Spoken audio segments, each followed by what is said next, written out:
શું બનાવવાનું છે આજ? આજે આપણે ઘઉંના લોટની પૂરી બનાવીએ છીએ. તે પણ એકદમ પોસી દાંતુ વગરના પણ ખાઈ શકે તેવી પૂરી અને ફૂલેલી ફૂલેલી બને તેવી બનાવવાની છે. દાંતુ વિના ખાય કે એવી કે પછી દાંતુ પડી જાય એવી? ના, દાંતુ વિનાના પણ ખાઈ શકે એવી પોસી પૂરી આ બને છે. ને ઘઉંના લોટની પૂરી તો હેલ્ધી જ હોય છે. તો આપણે આ પૂરી બનાવીશું. તો તેના માટે આપણે આ એક વાટકો ભરી અને ઘઉંનો લોટ લીધો છે, જેનાથી આપણે રોટલી બનાવતા હોય. તો લોટને પહેલા તો આપણે સાળી લેવાનો છે, કેમ કે લોટમાં બહુ કચરો હોય છે, તેને સાળીને જ વાપરવાનો. તો આ રીતે આપણે લોટને પહેલા સાળી લેશું. તે પહેલા કોઈ દી બનાવી હતી? હા, પૂરી મારા પપ્પાની ત્યાં હું બહુ બનાવતી હતી અને મારી પૂરી એકદમ સોફ્ટ બને છે અને ફૂલેલી બને છે. ને મારી પૂરી બધાને બહુ જ ભાવતી. તો આજે મારા પતિદેવના ડિમાન્ડમાંથી હું આ પૂરી બનાવી રહી છું. તો વિડીયો મારો એન્ડ સુધી જોજો.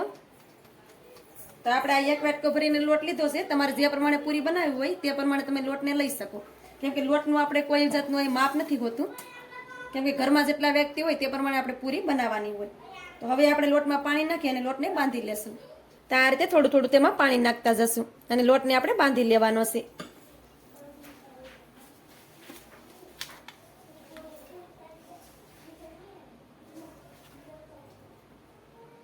તો આ રીતે આપણે થોડું થોડું પાણી નાખવાનું, એક સાથે વધારે પાણી નહીં નાખી દેવાનું. એક સાથે આપણે વધારે પાણી નાખી દેશું તો લોટ આપણો ઢીલો થઈ જશે અને પૂરી સારી નહીં બને. તો આ પૂરીને આપણે ફૂલેલી બનાવવાની છે. લોટને આપણે મીડિયમ સોફ્ટ બાંધવાનો છે, તો જ આપણી પૂરી છે તે એકદમ ફૂલેલી બનશે.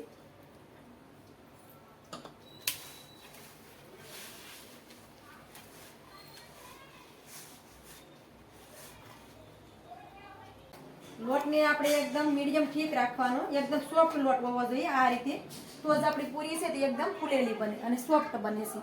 તો લોટને મેં આ રીતે બાંધી લીધો છે. તમે લોટને જોઈ શકો છો કે લોટ આપણો આ રીતે બંધાઈ ગયો છે. હવે આપણે લોટ છે તેમાં તેલનું મોણ દેવાનું છે. તો આ રીતે આપણે થોડુંક તેલ નાખી દેવાનું છે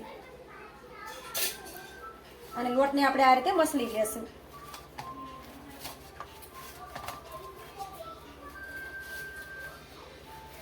તો આ રીતે આપણે લોટનું મોણ દઈ દીધું છે.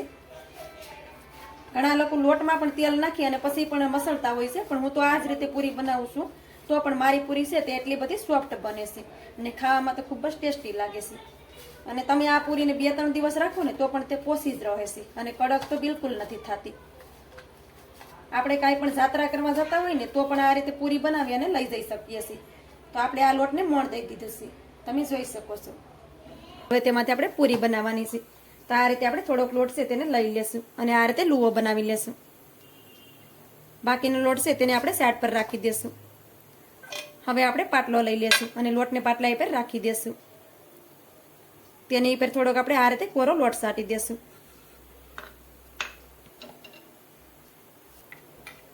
હવે તેમાંથી આ રીતે આપણે મોટી સાઈઝની રોટલી બનાવી લેવાની છે. રોટલીને આપણે વધારે પતલી કે વધારે જાડી પણ નથી રાખવાની. રોટલીને આપણે મીડિયમ ઠીક રાખવાની છે.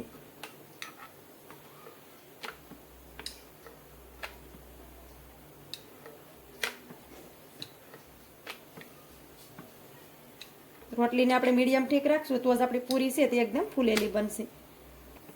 પૂરીને તમે વધારે પડતી પતલી કરી દેવો તો પૂરી તમારી સવળ બની જશે. તો આ રીતે તમે જોઈ શકો છો કે પૂરીને મેં મીડિયમ ઠીક બની છે. હવે આપણે આ રીતે સાકું લઈ લેશું અને આ રીતે કટ લગાડી દેશું. તો આપણી એક સાથે 4 પૂરી બની અને રેડી થઈ ગઈ છે. તો આપણે તેને તળવા માટે તેલને પણ ગરમ કરવા માટે રાખી દીધું છે. તો આપણે આ રીતે પૂરીને બનાવતા જશું અને તેને તળતા પણ જશું.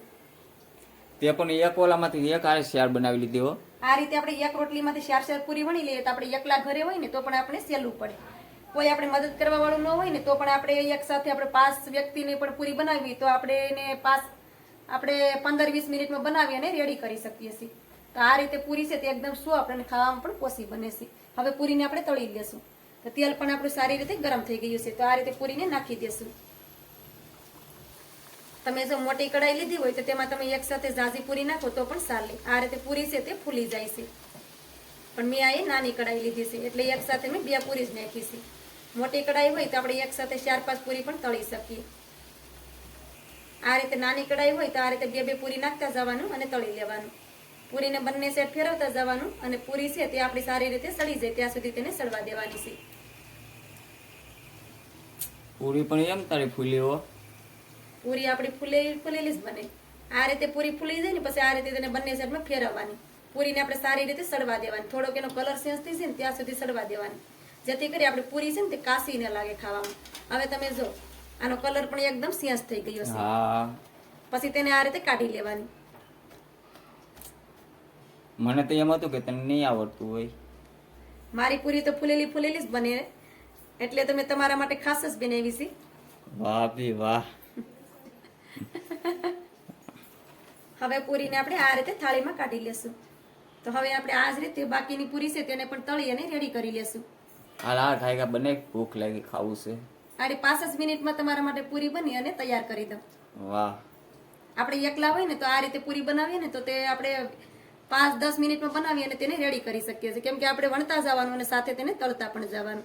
આપણે ગોળ પૂરી બનાવીએ તો ઝાઝો ટાઈમ લાગી જાય ને આ રીતે આપણે પૂરી બનાવીએ તો આપણે 5-10 વ્યક્તિ માટે પણ પૂરી બનાવીએ તો આપણે ઝાઝો ટાઈમ ના લાગે.